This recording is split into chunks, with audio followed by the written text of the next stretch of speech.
Nada contra. Tem umas faculdades... Vocês viram a nota que teve daí na MED? Sim. Um terço das faculdades de medicina avaliadas tiveram nota 1 e 2. Sim. Cá entre nós, tem que ter nota 5. É. E aí e esses médicos que foram formados em faculdades que tiveram nota 1 e 2, o Darlone, Sim. eles vão ser contratados para trabalhar num posto de saúde. Que atendimento que ele vai dar?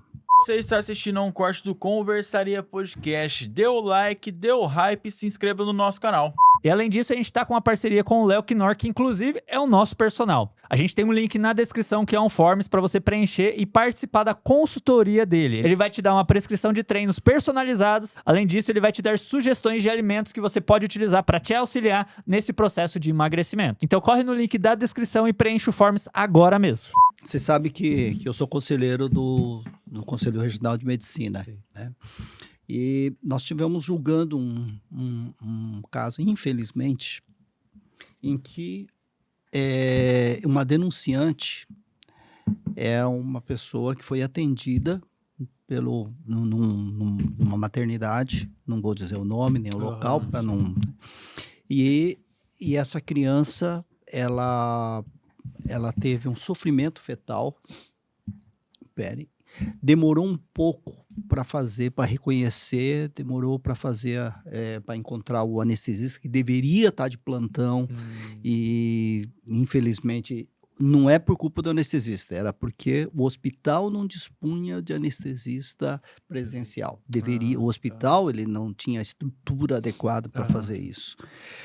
E essa criança entrou em sofrimento fetal, foi operado, foi feita a cesárea, né? Mas a criança, quando tem sofrimento fetal, a criança tem um negócio chamado mecônio, que é quando solta o conteúdo, né, do intestinal e ela vai parar dentro do líquido amniótico.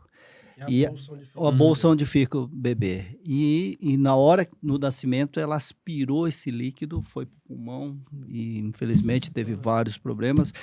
A criança sobreviveu, mas com um retardo. Sim. A gente sabe como é que essa anóxia neonatal acaba causando. Só que a gente estava analisando esse caso no CRM. Nós estávamos analisando o caso porque nós julgamos os médicos que são denunciados, né? E nesse caso, em particular, o médico não teve culpa da situação, né? Então, mas o sistema teve. Dava para ter prevenido. Dava para ter prevenido. Porque essa criança, ela teve esse problema na hora do nascimento, porque ele era muito grande. Um pré-natal bem feito, dá para saber que se tem um feto macrossômico. E às vezes nem precisa do exame, é só você ver de uma consulta, nesse caso específico, ele fala de uma consulta para outra, você vai percebendo, tinha que crescer 1, 2 centímetros no máximo, cresceu 4, cresceu 5, o que é isso? Opa, tem algo errado aqui. Tem muito líquido, esse feto está muito grande, a mãe tem diabetes, tem que ver o que está acontecendo. Exatamente. Porque assim, a altura uterina é um negócio muito simples de você medir. Você com 28 semanas, normal a altura uterina é 28 centímetros. Tá com 32, fala, opa, tem alguma coisa errada? Aí você poderia... E, na realidade, o pior, o posto de saúde tinha percebido que o feto era macrossômico, estava anotado.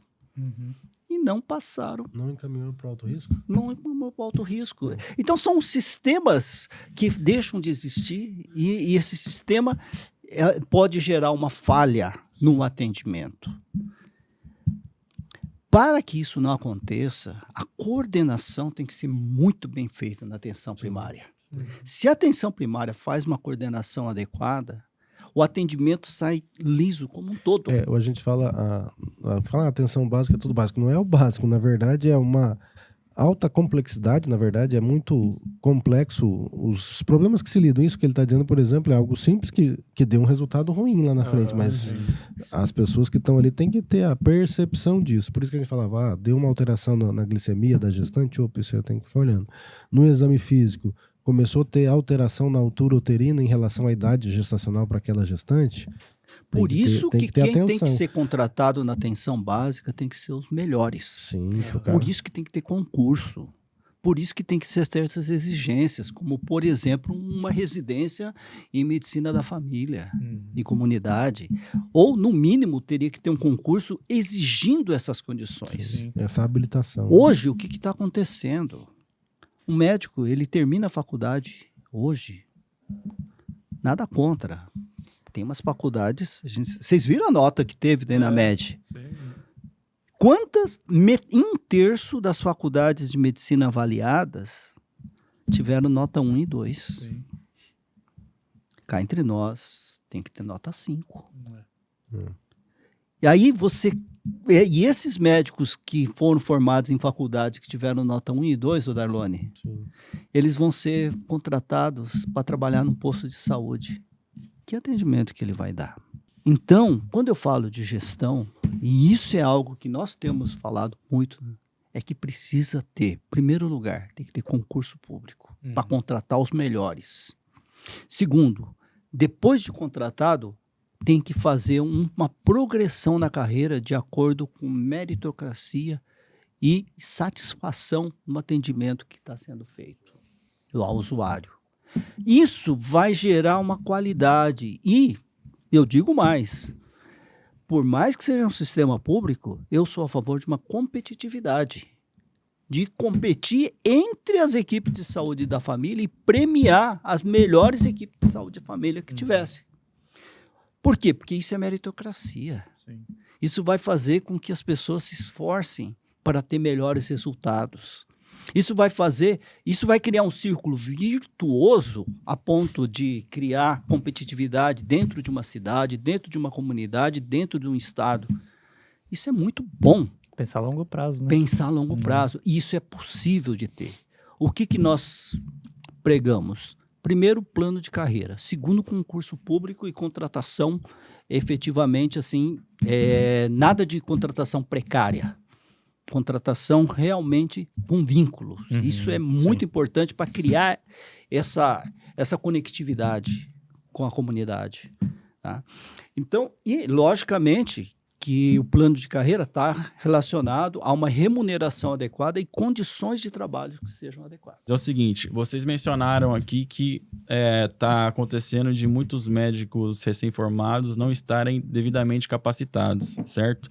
O doutor Toshio mencionou a questão de muitas faculdades que estão abrindo, né? E hoje em dia nós temos também as famosas... Claro que não vou falar nomes aqui, mas a gente sabe que tem universidades e universidades. Mas nós temos hoje as universidades lá no exterior, né? A Argentina, não sei se é exterior, né? Mas na Argentina, no Paraguai, que hoje em dia, pelo menos na época que eu prestava vestibular, assim, não tô conseguindo passar aqui, ou eu entro numa privada, ou eu vou pro Paraguai, ou eu vou pra Argentina. Isso também chega a dar uma prejudicada na hora da formação, nessas faculdades de um país de fora? Bom, vamos começar pelo começo. Eu fiz a minha graduação no exterior, eu fiz em Cuba, né? Em Cuba? É. Caraca! É.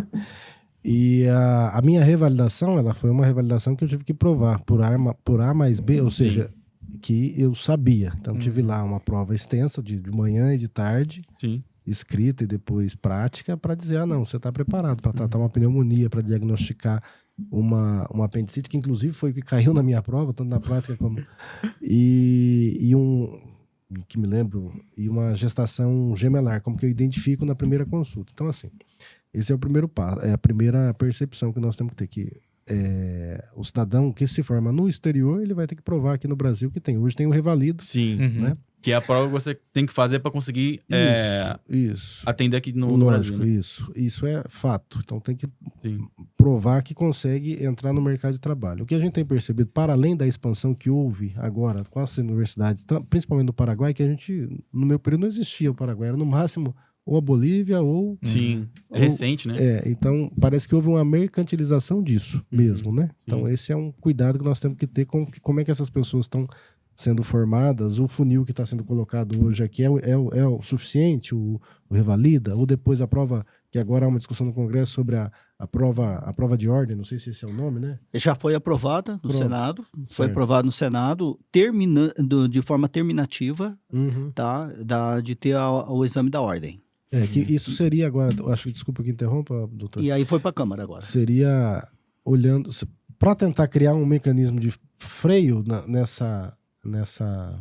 nesse explosão de algumas universidades, que aí a gente fala, tem muitas universidades, foi dito aqui das notas que foram dadas no Enamed, que é muito ruim, né? A gente dizer que alguém que vai cuidar da vida de alguém, o cara não tem a condição de diagnosticar coisas mais simples numa emergência, uma crise de asma. Pô, se eu não diagnosticar e não tratar, eu vou matar aquela pessoa. Né? Uma cetocetose diabética, que foi por isso que eu fui visitar a loja da menina lá, que o filho tinha, o segundo filho tinha tido diabetes tipo 1 e demoraram mais de 4 consultas, idas e vindas no hospital, para até que alguém, vamos fazer aqui uma glicemia capilar. É verdade, né? Não existe isso aí. Entendeu? Então, isso acaba impactando, obviamente, na formação e no mercado. Na verdade, não é difícil diagnosticar, mas tem que pensar. Tem que pensar. Eu tinha um professor que me falava o seguinte, a diferença com todo respeito a todas as profissões, mas dos médicos para as demais, é que o médico é o que tem a obrigação de pensar para além da caixinha. E na realidade, o que acontece? O médico, porque assim, geralmente o advogado, eu posso falar porque eu tenho os dois lados. Né? Lugar de fala, hoje em dia. O advogado, normalmente, ele é pessimista. O advogado, ele vê tudo que pode dar errado. Né? O médico, geralmente, ele é otimista. Ele acha que vai sempre dar tudo certo. Tá? O médico, ele não pode ser nem o otimista e nem o pessimista. Ele tem que ser o realista. Sim. Ele tem que entender e saber o que pode estar acontecendo com cada uma das situações. Sim. Tá? Nós temos, no âmbito do CM, nós temos, infelizmente, recebido muitas denúncias de mau atendimento. E isso é muito ruim para a classe como um todo. Sim, isso não nos agrada de forma alguma, né, Oderlone? Nem um pouco. E qual é a sugestão que eu daria hoje, olhando para a formação? Primeiro, as universidades que não cumprirem critérios mínimos, tem que ser fechado. Fechou e acabou. Não quero saber, rapaz. Vocês não estão apresentando para o mercado, para a sociedade, gente que vai cuidar da vida dessas pessoas. Porque pode ser o seu filho, o meu filho, né? Ser atendido em algum lugar por uma pessoa desse. Cometer uma barbaridade. E agora, né, com a aprovação no Senado, vai para a Câmara dos Deputados, que vai ser aprovado também. Só que é o seguinte, só vai valer o exame da ordem para aqueles que ainda vão entrar na faculdade. Isso também pode ser que comece a limitar também na realidade, assim, é uma coisa, para mim, deveria ser como nos Estados Unidos. Nos Estados Unidos, o médico ele se forma, e ele tem que fazer um exame a cada 7 anos para provar que ele está apto para atender. Tipo uma reciclagem ali, teste né? de aptidão ali. E tem que ser dessa forma, porque é uma coisa, o atendimento à saúde é algo muito importante. E é dinâmico, né? E a medicina muda, né? A medicina, o que é verdade agora hoje... Monjaro, você tá tomando Monjaro também, né? Eu não. Ih, chamou você de cabeçudo! Cabeçudo! Não, mas essa questão de formação é que hoje em dia a medicina ela tá muito... A pessoa, às vezes, ela nem começou a faculdade ainda, mas ela já tem que investir uma grana e os caras estão aproveitando isso, né? Por exemplo, época de cursinho. Se você for fazer cursinho numa escola que não, o nosso cursinho é especificamente para você passar em medicina. Eu lembro que as mensalidades eram absurdas. Sim, beleza. Sim. A pessoa foi lá, fez cursinho, pagou muita grana para estudar, não conseguiu passar numa instituição pública, teve que entrar numa instituição privada. Mais uma facada, porque a mensalidade de um curso de medicina é complicado. Então, às vezes, você percebe que o mercado também ele aproveita disso, lógico, né? Claro. Por isso que, essa é uma opinião minha, nem conversei com o doutor, não sei a opinião, mas eu acho que... Mas todas as áreas de saúde, toda a formação em saúde, todas as categorias profissionais, elas deveriam, de fato, ser estatais. Eu não acho que poderiam entrar no rol da mercantilização. Né? Essa é uma opinião que eu trago comigo. Tem coisas que deveriam ser 100% estatal, a formação, a devolutiva disso, essas pessoas que se formaram, foram formadas utilizando as universidades públicas ou dinheiro público, que em alguma medida retribuíssem isso para o setor público, né? Mas é apenas uma opinião. Bom, eu não posso falar muito também, mas eu sou formado por uma universidade pública, né? Eu sou formado pela Universidade de São Paulo e que eu realmente devo muito dessa minha formação à própria faculdade, à própria residência que eu pude fazer dentro disso. E eu procuro retribuir à sociedade de várias formas, né? Fazendo um serviço primeiro, procurando fazer um serviço de excelência, e segundo, trabalhando até em instituições como o Sindicato dos Médicos, buscando uma melhor qualidade da saúde coletiva como um todo. Aham. Eu, particularmente, não sou contra as universidades particulares, mas ele tem que ter um rigor. Uhum. É aquilo que o Darlan falou, se ela não cumprir com os critérios mínimos necessários, e tem que ser critérios muito bem estabelecidos. Por exemplo, hoje em dia, quantas faculdades de medicina? São quase 400 faculdades de medicina. Mais de 400, né? Não sei. Tem em torno de 400 faculdades de medicina. O Brasil só perde em número de faculdades de medicina para a Índia. Caraca, no mundo inteiro. No mundo inteiro. Só que, A Índia só tem que 1 bilhão, né? de 1 pessoas. bilhão e 200 milhões de habitantes, né? Nós temos 200 e poucos milhões. Quer dizer, e perde por pouco, tá? Uhum. Então, quer dizer, nós temos muito faculdade, muito mais do que o necessário, tá certo? Para começar. Aham. Na época que eu terminei a faculdade, eram 76 faculdades de medicina. Hoje são 400. Quantas delas que tem um hospital-escola? Não chega a 1/3.